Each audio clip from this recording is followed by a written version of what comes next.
다큐멘터리 역사를 찾아서 제530편 단종애사. 세조 2년 6월 7일 왕조실록 기사에서 세조가 내린 어명을 다시 한번 소개하자면 이렇습니다.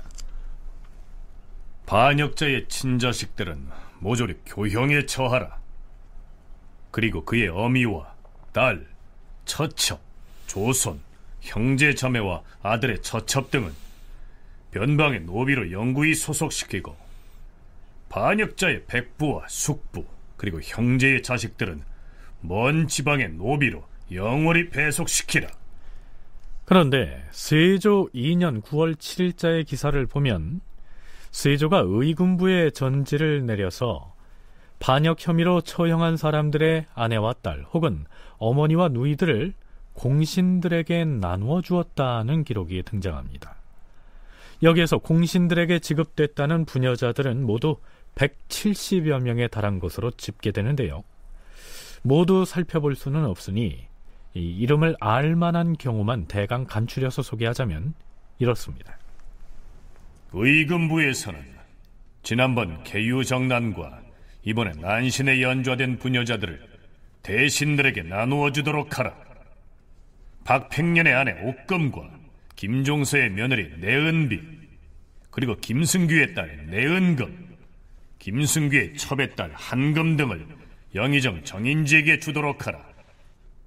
최연의 누이 선비와 조완규의 아내 소사, 조완규의 딸 요무는 병조판서 신숙주에게 주라. 대사한 최항에게는 김문기의 딸 종신과 최득지의 첩 지장비를 주라. 좌승지 한명회에게는 유성원의 아내 미치와 그의 딸 백대, 그리고 이명민의 아내 맹비를 지급하라. 군기부정 곽연성에게는 이번 영모 사건이 알려지자 스스로 칼에 찔려 죽었던 허조의 모친 화산과 허조의 누이 소근소사를 주어라.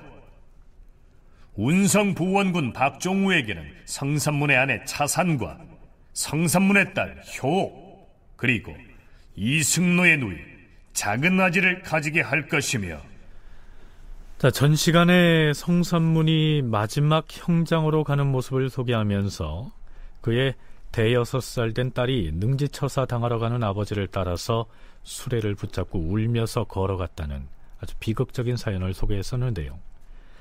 성산문의 그 어린 딸 효옥은 어머니와 함께 수양대군이 김종서 등을 죽일 때 가담한 공로로 공신책봉을 받았던 박종우에게 지급됐던 것이죠. 가령 같은 집현전 학사로서 동고동락하던 사이였는데 박팽년은 옛 임금에게 충성을 바치려다가 반역자로 낙인 찍혀서 능지처사를 당하고, 정인지는 왕위를 찬탈한 세조에게 협력한 공로로 영의정이라는 벼슬에 더해서 집현전 동지였던 박팽년의 아내를 선물로 받아서 종으로 부립니다. 자, 지금으로서는 상상만으로도 끔찍한 일이지만 그것이 바로 왕조시대의 반역 사건을 처리하는 방식이었습니다. 반역자는 죽이고 그의 연좌된 가족은 또 그렇게 처리하는 것이 당시로서는 합법적이었다는 얘기죠.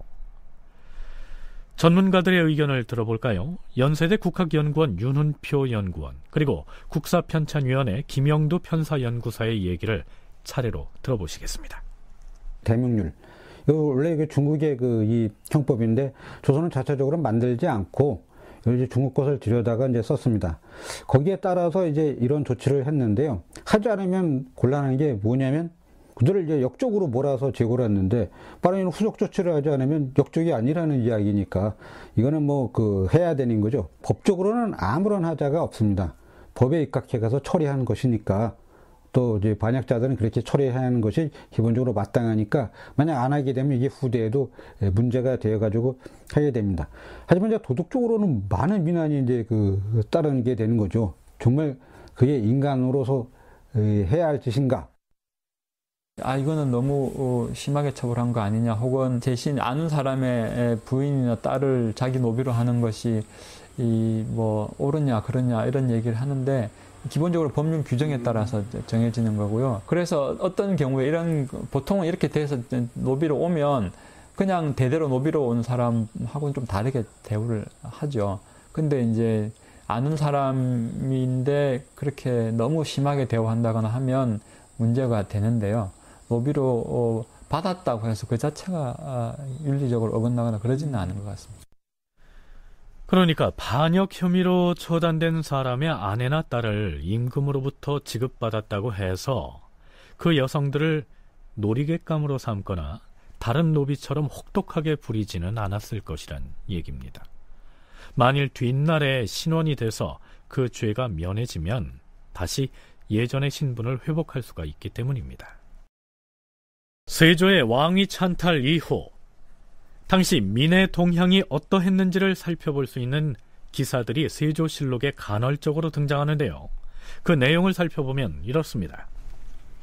주상 전하, 의금부에서 아래옵니다. 그 무슨 일인가? 무녀 용환을 포박하여 하옥하였사온데 대역죄로 다스리길 청하옵니다. 무녀가 대역죄를 지었다 하니 그 어찌된 일인가? 용환이란 무녀는 왕실의 여종인 아가지와 불덕이 점을 치러 갔을 때 하늘의 명이라면서 점괘를 설명하였사온데 그 내용이 심히 불경하옵니다. 뭐라 하였기에? 이렇게 말하였다 하옵니다.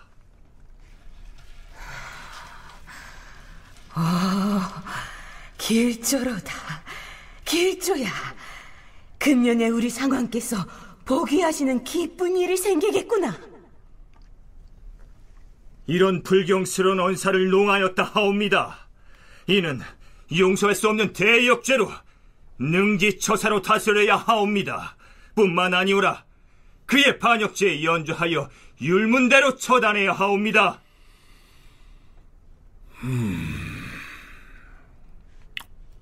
그 무녀만 능지처사하라. 연좌는 하지 말라. 당연히 세조 정권은 여론 동향에 많은 신경을 썼는데요. 문제는 아직도 그 단종이 살아 있다고 하는 게 아주 곤란했습니다. 사륙신의 모의도 역시 그 부분에서 비롯됐으니까요. 그래서 이걸 어떻게 제거할 것인가가 이제 고민이었는데, 문제는 사륙신하고 통했다라고 하는데 그걸 믿는 사람이 있었겠습니까? 안 믿었겠죠. 따라서 이걸 어떻게든 돌파하기 위해서는 과정과 부풀리기가 아주 중요했습니다. 그래서 이제 무녀 용환이 이제 이런 얘기를 했다고 얘기를 하는데, 아마도 무녀 용환이 능지처사됐다면 요 이야기 때문이 아니라 다른 어떤 죄값이 분명히 있었겠죠. 그런데 이제 그 사람이 평소에 이제 헛소리로 자주 하는 사람이라 그 중에 하나가 단뇨가 비슷한 이야기가 있다면 이거를 아마 몰았을 겁니다. 세조가 어린 조카를 밀어내고 왕위를 차지한 뒤부터 여러 가지 유언비어들이 떠도는데요. 실록에서는 이를 일컬어서 어지러울 난자에 말씀 언자를 써서 난언이라고 지칭하고 있습니다.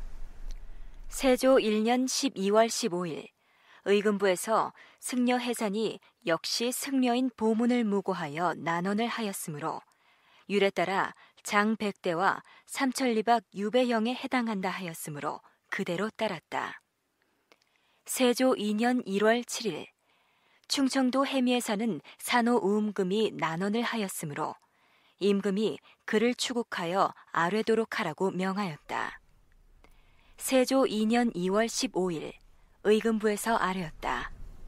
전하, 함선에서 일하는 성군 김영은 산호인 우음금에게 결박을 당하고 집안의 재산을 수색당하였으므로 사사로이 보복하고자 우음금을 무고하여 난언을 발설했사오니 장 100대에 유배형을 처하고 전 가족을 변방으로 옮겨서 군사로 편입하게 하시옵소서.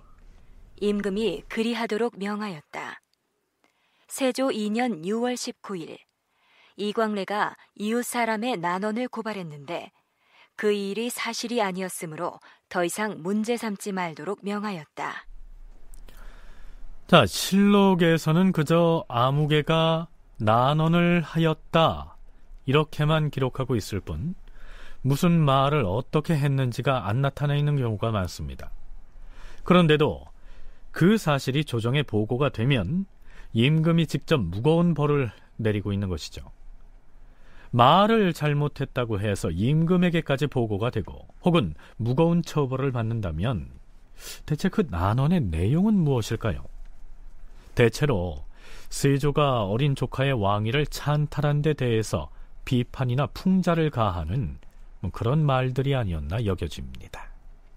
특히 세조의 2년, 3년의 빈도가 높습니다. 그러니까 단종 복위 모의부터 해서 단종이 죽을 때까지 사이에 굉장히 난원으로 처벌받는 사람이 많은데, 그거는 누가 봐도 현 왕이 숙부에 의해서 밀려나고, 그 다음에 그걸 다시 원상복귀시키기 위해서 집현전에 학사들이 나섰다가 다 죽음을 당하고, 그러니까 이 죽음을 당하는 게 이제 많은 사람들이 보는 앞에서 처형을 받지 않습니까? 그러니까 굉장히 아마 그 충격적인 장면이었을 거라고 생각되고요. 그거를 아무도 안 보는 데서 한 게 아니라 다 볼 수 있는 데서 군기시 앞에서 했다고 나와 있거든요. 그거는 일반인들한테 엄청난 충격이었을 거고, 그거에 대해서 어떻게 이제 그걸 이해해야 될 거냐 하는 많은 이야기들이 생겨났을 것 같습니다. 특히 세조 3년에 접어들면서 본격적인 난원이 사방에서 쏟아져 나오기 시작합니다. 그 부분은 다음 시간에 소개하기로 하죠. 단종 복위 기도 사건이 터진 때가 세조 2년 6월이었습니다. 그해 말이 되자 이제 본격적으로 단종의 거취를 두고 신료들의 상언과 상서가 이어지기 시작합니다. 세조 2년 12월 15일 대사원 안숭효, 좌사관 권계 등이 상소하였다. 전하, 신등이 근일에 여러 번 상왕의 일을 상언하여 싸우나 윤허를 받지 못하여 싸웁니다. 그러나 반복하여 생각한 끝에 다시금 봉장을 올리옵니다. 신등은 가만히 생각건대 우리나라가 열성이 서로 이어져서 편안한 나라가 된 지가 지금 60여 년이 되어 싸웁니다. 하운데 불행하게도 상왕이 어린 나이로 왕위를 잇자 간신들이 안평대군과 결탁하여 종사를 위태롭게 하기를 꾀하여 화기가 일어나 싸웠고, 전하께서 비밀이 흉악한 음모를 알아서 간신의 무리를 물리치셨사옵니다. 이것은 우리 조선 만세의 큰 공훈이옵니다. 왕위를 선의한 뒤에 전하께서는 지성으로 상왕을 섬겨오셨사옵니다.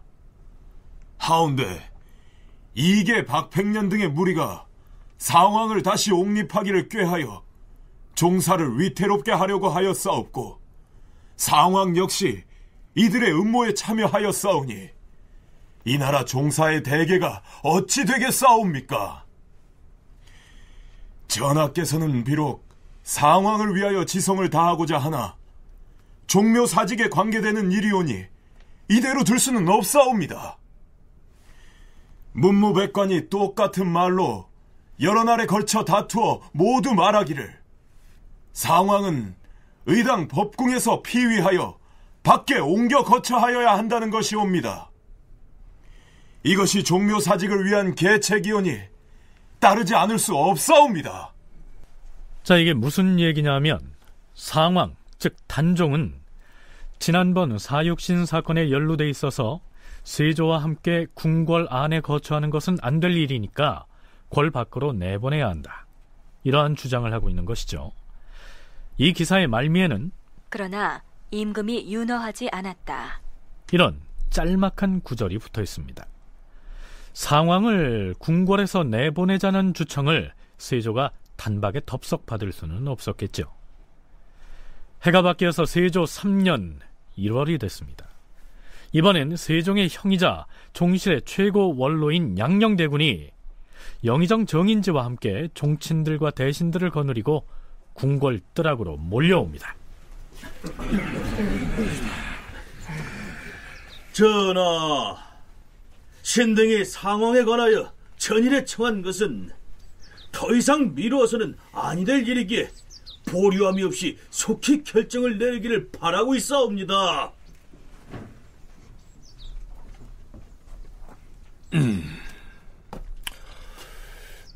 병들의 말이 옳습니다. 옛날부터 제왕이 일어날 적엔 반드시 1000명이 있었으니 나의 일도 또한 1000명일 것입니다. 하지만 물이 간신히 들끓고 있다 하더라도 어찌 그들이 상왕과 결탁하여 남몰래 일어나겠습니까? 신영의정 부사 정인지가 아뢰옵니다.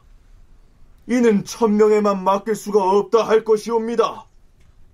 정컨대 상왕을 밖에 나가 거처하게 하시옵소서.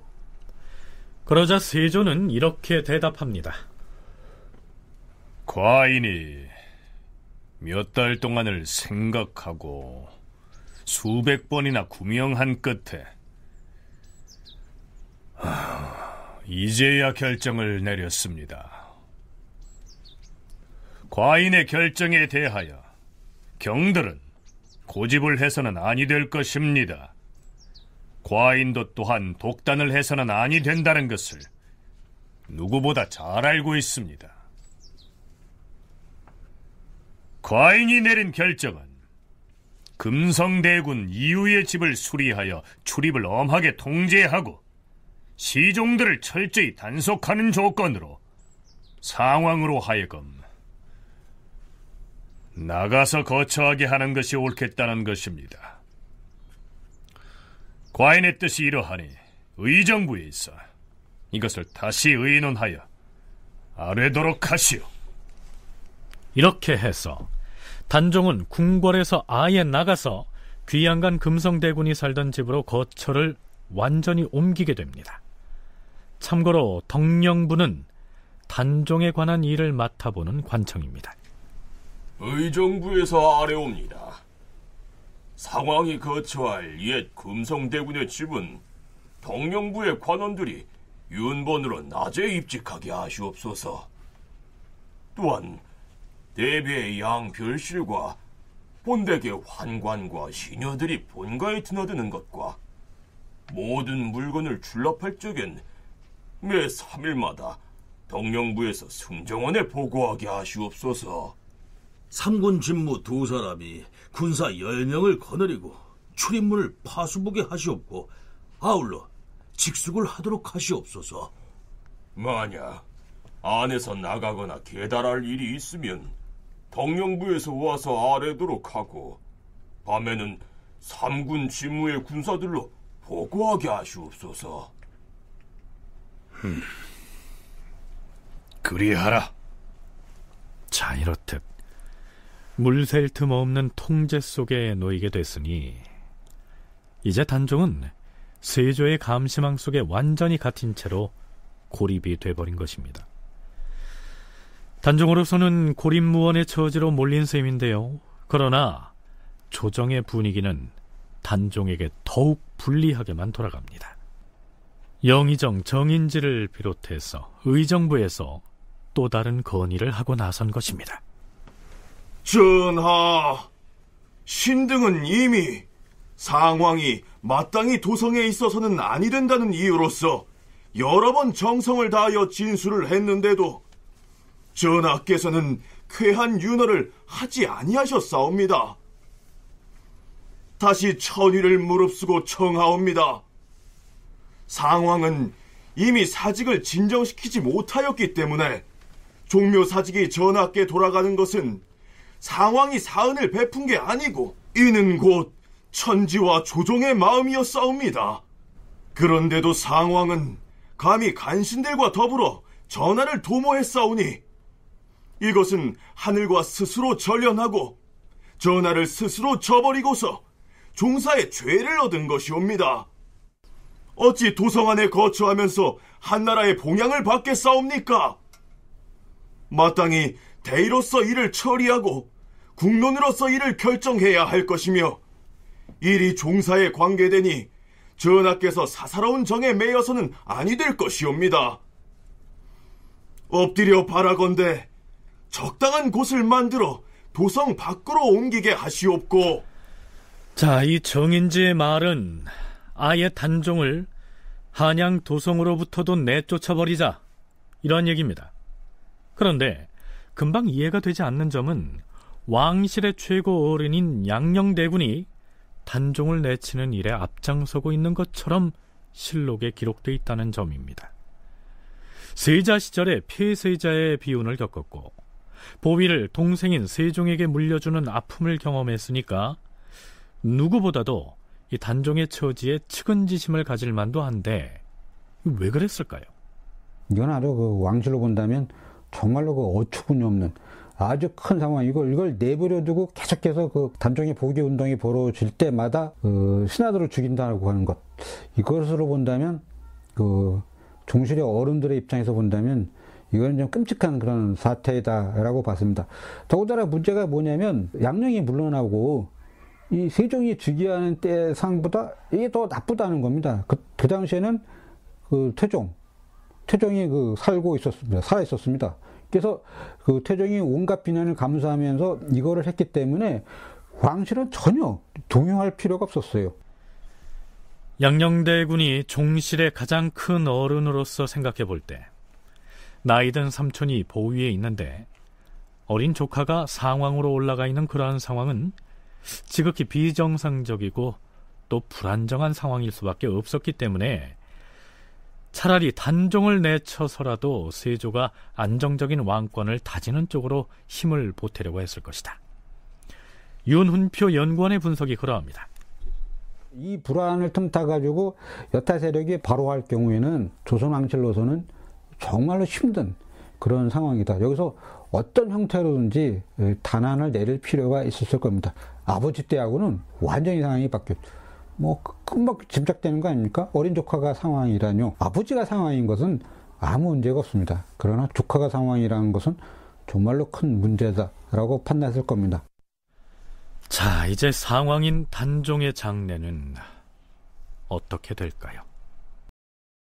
세조 3년 2월 14일 지평 최선복과 우사간 서거정 등이 아뢰었다. 전하, 송현수와 김사우 등은 모두 상왕과 혼인관계로 얽혀 있사온데도 군사를 관장하는 중요한 직임을 맡고 있는가 하면 혹은 당상관으로서 높은 벼슬을 누리고 있사오니 이는 매우 옳지 못한 일이옵니다. 청컨대 그들을 파직하시옵소서. 서거정 등이 이렇게 말하자 세조는 대답 없이 빙긋 웃기만 했다. 실록에 이렇게 적혀 있습니다. 서거정 등은 세조에게 송현수와 김사우를 파직하라고 청하고 있습니다. 송현수는 단종의 비인 정순왕후의 아버지입니다. 즉 단종의 장인이지요. 김사우는 단종의 후궁인 수의 김씨의 아버지입니다. 이 김사우 역시 단종의 장인이 되는 셈이죠. 이 두 사람의 직분이 한 사람은 군사를 지휘하고 있고 또 한 사람은 당상관의 높은 벼슬을 누리고 있고, 이러니 둘 다 파직을 함으로써 단종의 손발을 아예 끊어놓자는 것입니다.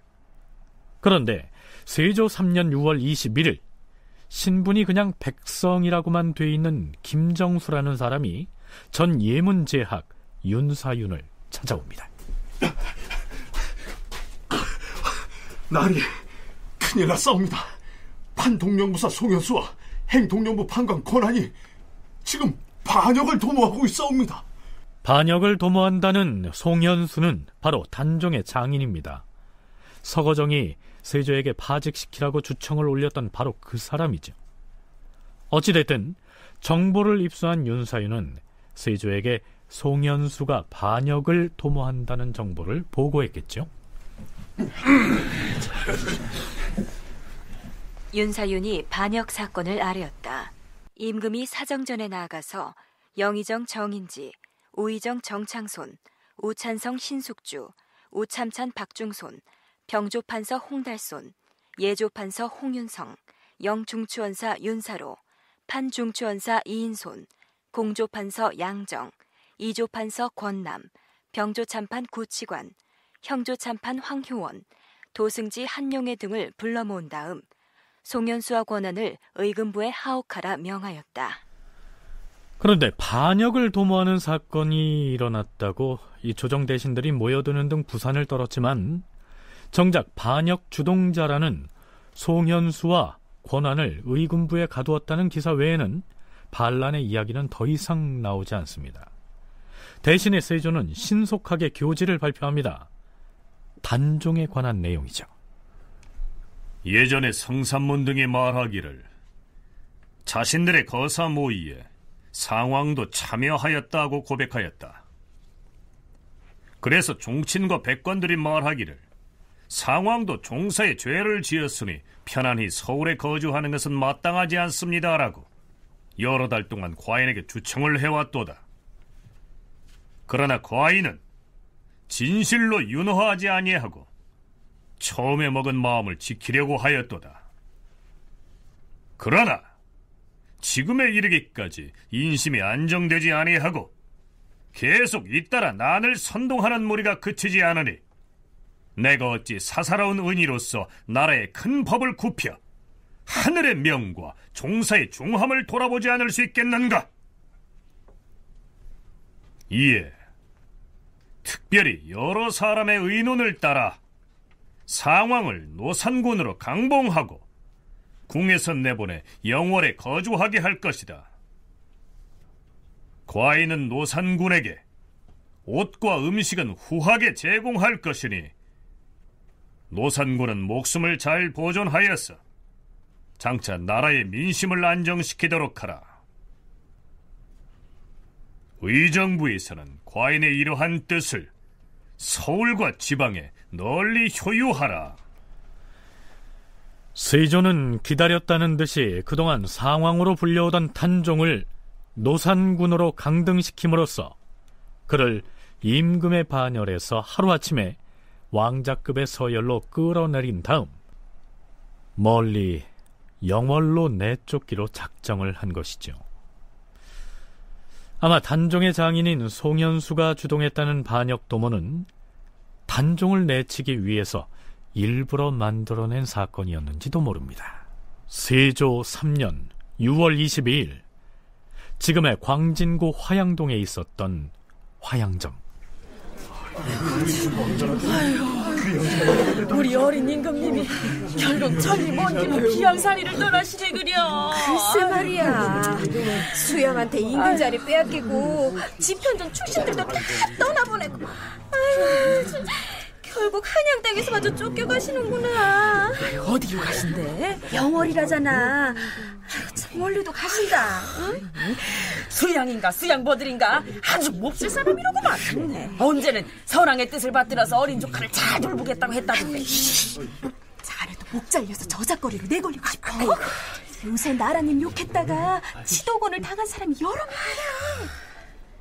상왕이 영월을 향하여 떠나려는데 세조가 환관 알로를 보내서 화양정까지 나와 전송하게 하였다.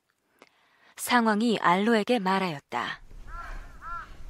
여기까지 나와서 전송을 해주시다니 주상 전하께 고맙다고 전해주시오. 그때 성삼문의 모의를 내가 알고도 주상께 고변하지 아니하였으니 그것이 나의 죄임을 나도 잘 알고 있습니다. 상왕 전하, 이제 말에 오르시옵소서. 알겠습니다.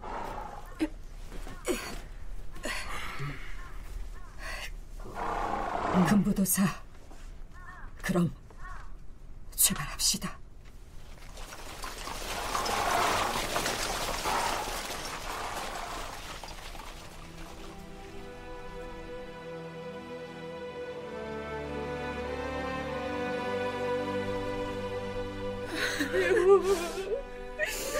금부도사 왕방연이 상왕을 모시고 영월을 향해 출발하였다. 여러 날을 걸어서 드디어 노산군을 태운 말이 영월의 서강어귀에 다다랐을 때 금부도사 왕방연은 노산군을 청룡포에 모셔놓고 그 자신은 밤에 곡탄 언덕 위에 올라가서 슬픔에 겨워 노래를 지어 읊었다. 천만리의 머나먼 길에 고운님 여의없고 이 마음 둘 데 없어 냇가에 앉았으니 저 물도 내 안 같아야 울어 밤길 예놓다. 네, 쓸쓸하고 고단한 단종의 귀양살이가 시작된 것입니다. 단종이 유배지인 영월에서 어떻게 지냈는지에 대한 기록은 어느 문헌에도 상세히 나와 있지는 않습니다. 그러나 일국의 국왕을 지낸 사람의 걸맞은 대접을 받기는커녕 그야말로 유배형을 받은 죄인으로서 매우 외롭고 고단한 시간을 보냈던 것으로 보입니다. 실록에는 이러한 기사가 올라 있습니다. 세조 3년 10월 22일 형조에서 임금에게 아뢰었다.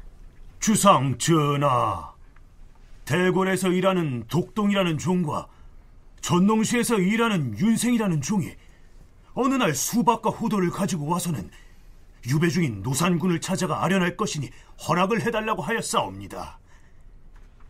이자들의 행위는 그 벌이 능지처사에 해당하고 또한 가산을 정몰하는 죄에 해당하오니 아울러 연자의 율로 다스리게 하시옵소서.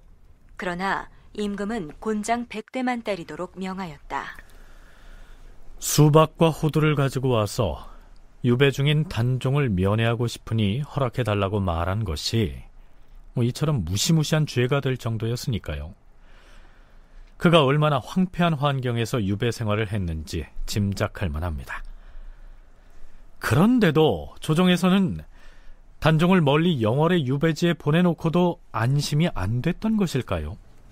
주상 전하, 노산군의 모친인 현덕왕후 권씨의 어미 아지와 그 동생 권자씨는 이미 모반에 가담한 죄로 추사를 당하였사옵고 그 아비 권자는 이미 서인으로 강등되었사오며 또한 노산군은 종사의 죄를 지어서 이미 상황이 아닌 군으로 강봉하였사옵니다. 그러나 그의 어미만은 아직도 명의를 보존하고 있사오니 이는 아니 될 일이옵니다. 청컨대 노산군의 어미도 폐하여서 서인으로 만들어 개장하시옵소서. 그리 처결하라.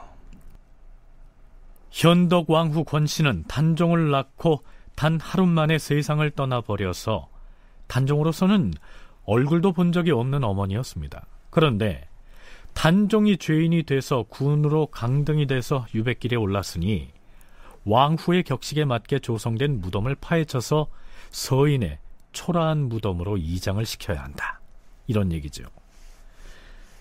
단종이 영월로 유배를 떠난 지 반년쯤이 지난 세조 3년 9월 10일 상령으로 귀양가 있는 금성대군과 영월에 유배되어 있는 단종이 또다시 도마에 오릅니다. 임금이 사정전에 나가서 일본국 총건부에서 온 사신 등 20여인을 인견하였는데 문무 대신들이 모두 입시하였다.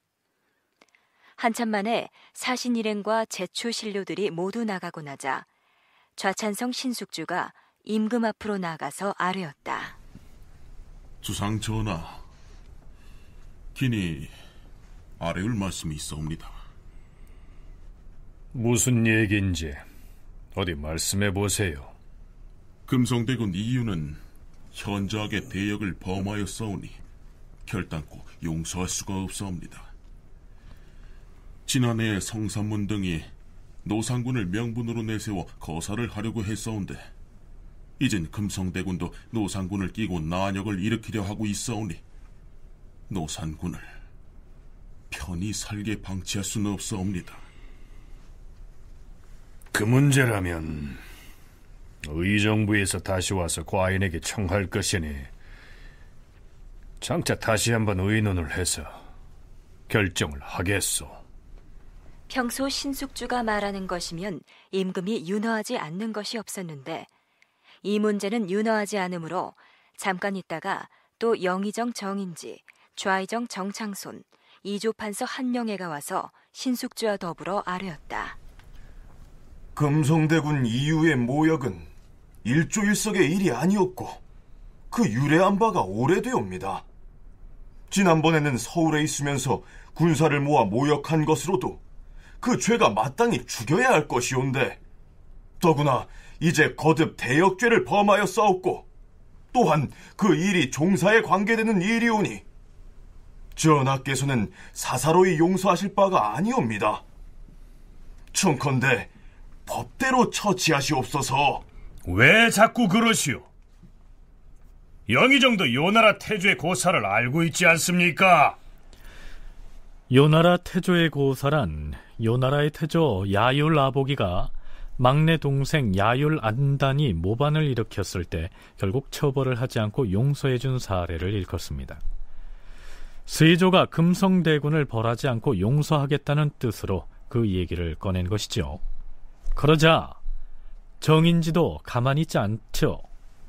전하, 요나라는 오랑캐 족속이니 본받을 것이 못되옵니다. 지금 우리는 마땅히 주공을 본받으셔야 하옵니다.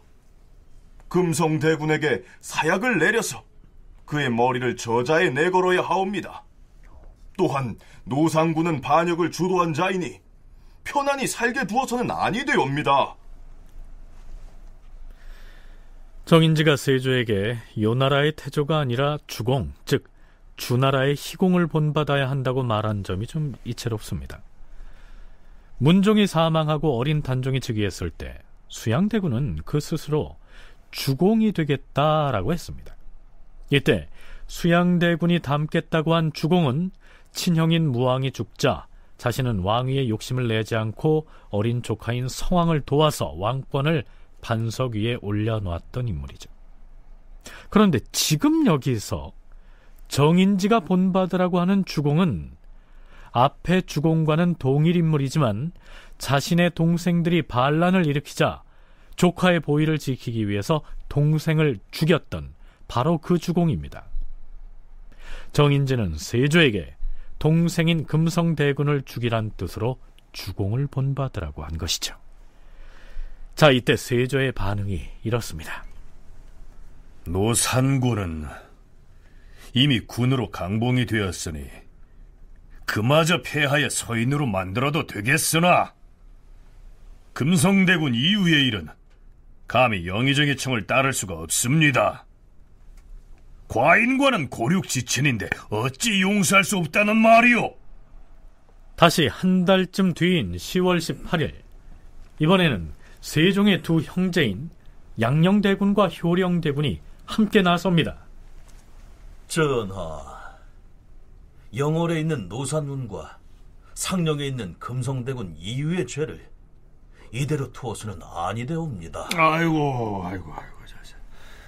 이 두 분 대군께서는 그 말씀은 거두시고 오늘은 단지 술이나 마시시죠. 이 일은 논할 바가 아닙니다. 양녕대군에게 귀양가 있는 금성대군은 조카가 되고요, 단종은 손잡벌이 됩니다. 그런데 왜 그는 다른 종친들과 목소리를 합해서 그들을 죽여야 한다고 아주 끈질기게 청하는 것일까요? 국사편찬위원회 김영도 연구사는 그것이 양녕대군의 자발적이고 적극적인 의사표명이라고 보기는 어렵지 않을까, 이렇게 분석합니다. 양녕대군이 종친들 중 가장 우어른이기 때문에 대표격이었다고 할 수 있는데, 그것이 그러면 양녕대군 본인이 밑에 있는 종친들을 다 데리고 간 건지, 아니면 세조를 따르는 여러 종친들이 이제 나섰을 때 가장 우어른인 양녕대군이 이 이름이 올라가지 않으면 안 되는 상황이고 하면 그것에 이제 떠밀려 간 건지, 이거는 좀 따져볼 필요는 있다는 생각이 들고요. 그 부분에 대해서는 제가 자신 있게 양녕대군이 세조 편에서 적극적으로 세조 정권을 안정시키는 데 나섰다, 이렇게 말할 수 있을까라고 하는 데는 약간 의문이 있습니다. 그리고 어차피 상황이 이렇게 됐으니까 세조 정권을 안정시킨 것이 왕실 전체로 보면 뭐 지금에 와서는 최선이다, 이렇게 생각할 수는 있을 것 같은데요. 양녕대군이 세조를 찾아가서 단종이나 금성대군을 죽이라고 청할 때면 단독으로 가는 법이 없이 늘 다른 종친이나 대신들과 함께 행동하는 것으로 봐서 아마도 왕실의 가장 큰 어른으로서 어찌할 수 없이 나서야 하는 상황 때문이 아니겠느냐, 이런 견해입니다. 자, 글쎄요, 그렇게 보기에는 너무나 자주 그리고 너무 집요하게 세조에게 같은 청을 되풀이하고 있는 것처럼 보이진 않습니까? 자, 그렇다면 금성대군 이유가 유배지에서 실제로 어떤 반역 행위를 하기는 했을까요? 연려실기술의 단종조 고사 본말에 올라있는 내용을 소개하겠습니다. 금성대군이 처음에 유배지에 갔다가 수능부사 이보흠과 자주 만났는데 두 사람은 비밀리에 노산군을 왕으로 복위시킬 것을 계획하였다. 대군 마마, 노산군을 복위시키기 위해서 한 목숨 바칠 준비는 돼 있습니다마는 준비가 허술하면 목숨을 보존하지 못할 것입니다. 우선 순군사를 파견하여 군사를 모집해야 할 것이야. 군사는 어디서 어떻게 모집하시려고요? 먼저 백성들을 감동시킬 수 있는 경문을 지어서 우리와 행동을 함께할 사람들을 모으는 것이 우선이지. 그러니 자네가 어디 그럴듯한 경문 한 장을 초하도록 하게. 알겠습니다. 그럼 영월에 있는 노산군과는 어떻게 협조를 하지요? 자, 이 지도를 좀 보게. 우리가 여기서 남쪽 지방으로 내려가서 군사를 모집한 다음에 여기 계림령을 넘어서 영월에 있는 노산군을 이곳 순흥으로 모셔오야 할 것이야. 그런 다음에는요? 초령과 중령으로 통하는 두 길을 막고 일단 영남 지역을 호령하면서 노산군을 복위시키고. 그런데 순흥부의 관노 하나가 벽 속에 숨어 들어가서 그들의 비밀 이야기를 엿듣고 있다가 그들이 작성해 놓은 경문을 훔쳐가지고 조정에 고하기 위해서 한양을 향해서 출발합니다. 그 소식을 들은 풍기 현감이 주상전하께 대역죄를 고발하여 공을 세울 기회 관노 따위에게 빼앗길 수는 없지. 내가 기필코 그놈을 따라잡아서 경문을 빼앗고 말 것이야.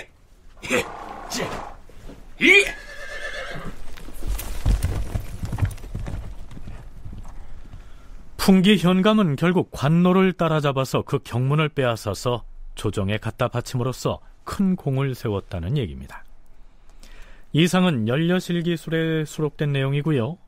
세조실록에는 이보흠이 금성대군의 압력으로 어쩔 수 없이 반역모의에 가담했다면서 금성대군의 반역모의를 오히려 그가 조정에 고발했다는 기록도 나타납니다. 그런데 그들이 반역을 도모했다면 조정에서는 신속하게 포박해서 처단을 해야 할 텐데요. 세조와 조정신료들은 마지막 순간까지 그들을 어떻게 처리해야 할 것인가를 두고 설왕설래하는 모습을 보입니다. 세조 3년 10월 20일 양녕대군 등이 아뢰었다. 전하, 전에 청하였던 금성대군 이유, 노산군, 화이군 이영, 한남군 이여, 영풍군 이전, 그리고 노산군의 장인인 송현수 등의 일을 청컨대 속히 결단하시옵소서. 과인이 요즘 사무가 너무 번다 하여 미처 헤아려 생각할 겨를이 없었습니다. 이와 같은 큰일은 심사숙고할 바가 아니니 서둘러야 하옵니다. 금성대군이 순흥보사 이보흠과 작당을 했다 했는데 이보흠은 별 죄가 없다 하여 우리가 살려두지 않았습니까? 그런데 금성대군을 아예 죽이라고 하시면 죄는 같은데 벌이 그렇게 달라서야 옳겠습니까? 그렇다면 이보흠 또한 용서할 수 없으니 죽이면 될 것이옵니다.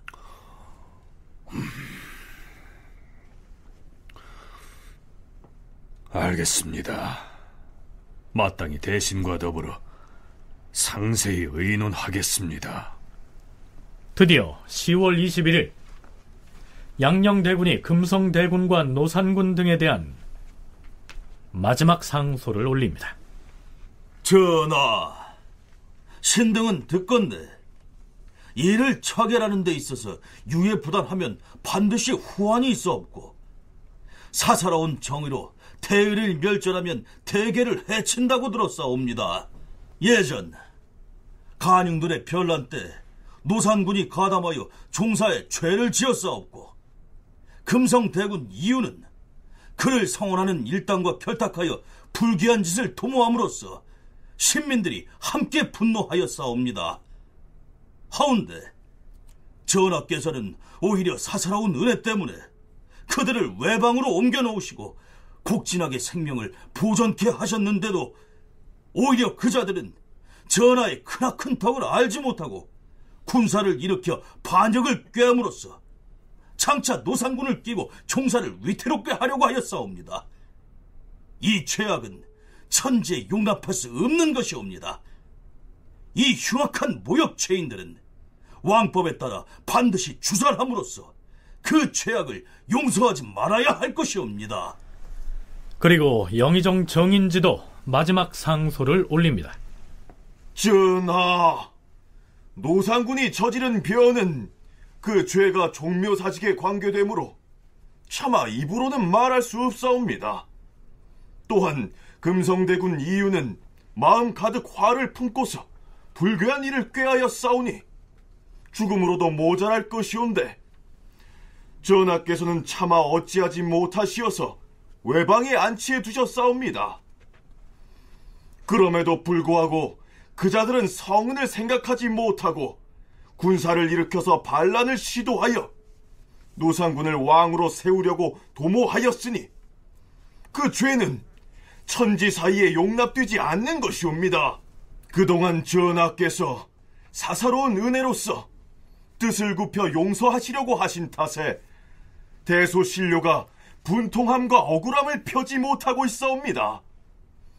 바라옵건대 전하께서 대의로서 결단하시어 신민의 여망에 부응하게 하시옵소서.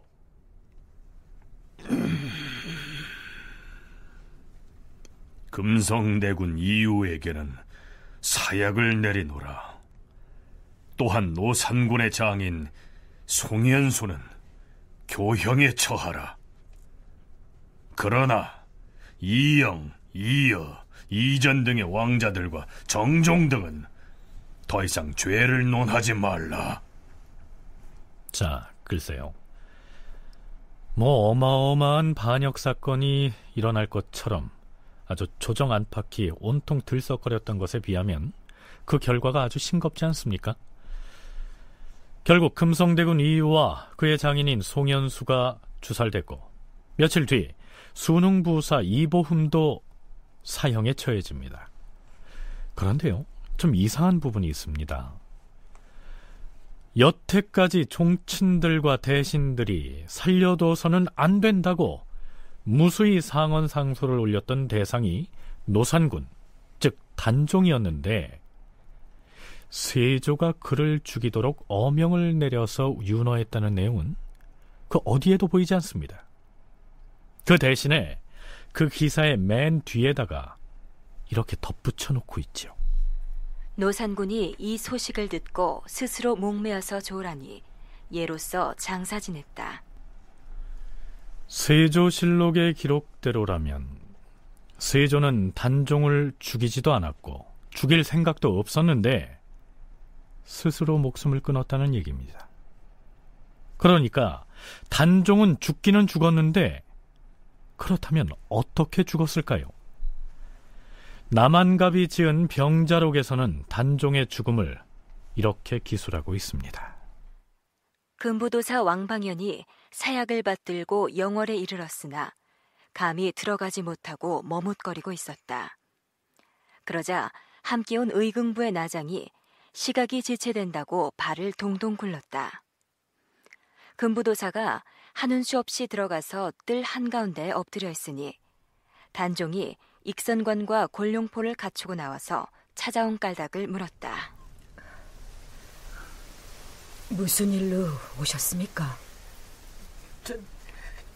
전하, 그것이 아니었고. 말씀을 하세요. 다름이 아니오라. 금부도사가 대답을 못하였다. 그때 노산군을 곁에서 모시던 시중꾼 하나가 나섰다. 상황 전하께서는 안으로 들어가서 앉아 계십시오. 소인이 한번 해보겠사옵니다. 자청하고 나선 남자는 스스로 활줄에다 긴 노끈을 이어서 단종이 앉아있는 뒤쪽 창구멍으로 그 끈을 잡아당겼다. 단종이 숨을 거두었다. 그때 단종의 나이가 17이었다.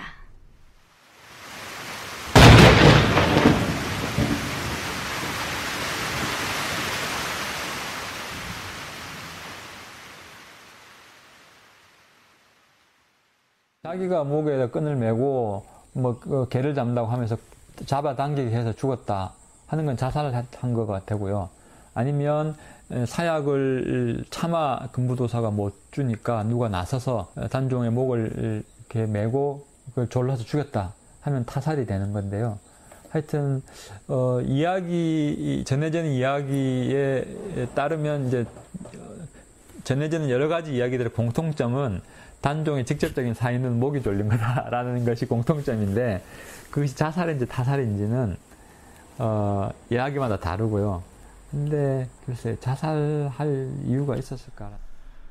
그러나 단종이 어떤 방식으로든 스스로 목숨을 끊었다고 할지라도 그걸 자살로 볼 수는 없겠죠.